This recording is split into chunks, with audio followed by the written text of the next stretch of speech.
Bonjour à tous et bienvenue sur Frandroid. Vous avez devant vous le Fujitsu Stylistic 01. Alors, a priori, on n'est pas vraiment sur Android vu l'interface, mais en fait, c'est absolument pas le cas.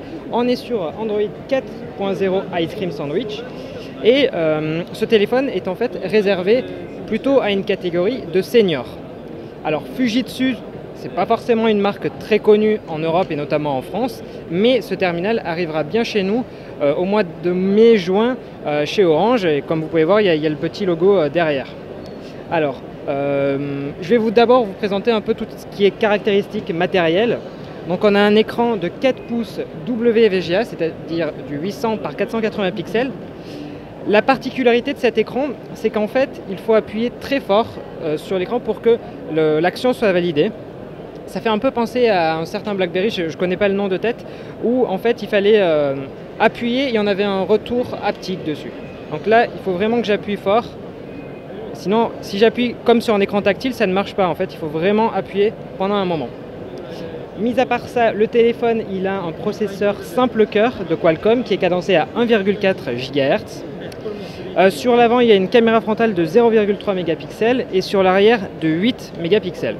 Ce qui est important, c'est ce bouton avec la fonctionnalité Emergency Buzzer. En fait, vu que c'est plutôt des personnes âgées qui vont l'utiliser, dès lors qu'on va l'ouvrir comme ceci, des informations vont être envoyées à ses proches, notamment la position du téléphone pour que les gens viennent vous chercher.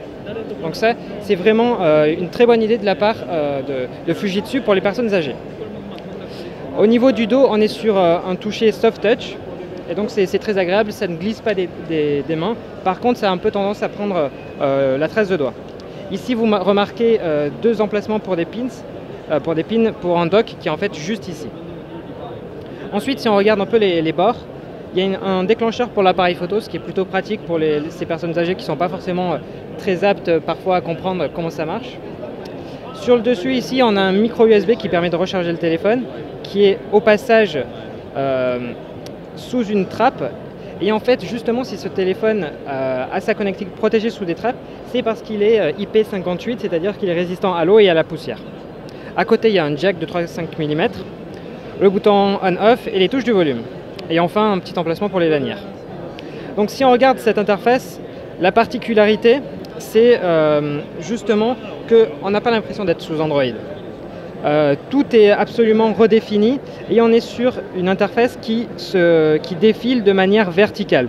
Un peu en gros comme si on avait les tuiles de Windows Phone 8, mais pas vraiment. Mais on retrouve quand même nos applications Android de base.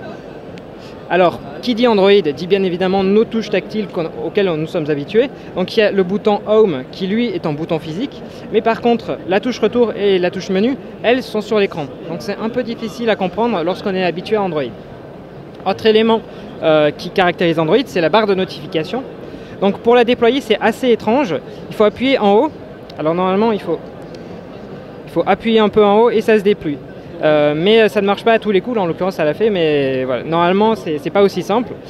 Vous allez retrouver vos notifications et ici il y a des petits raccourcis pour changer la sonnerie, le mode écho, activer le Bluetooth ou le Wi-Fi.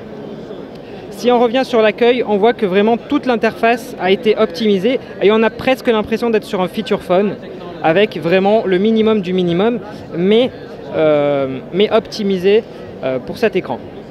Donc je vais vite fait vous montrer un peu l'étendue. Donc on a un navigateur qui s'accompagne aussi d'un clavier optimisé.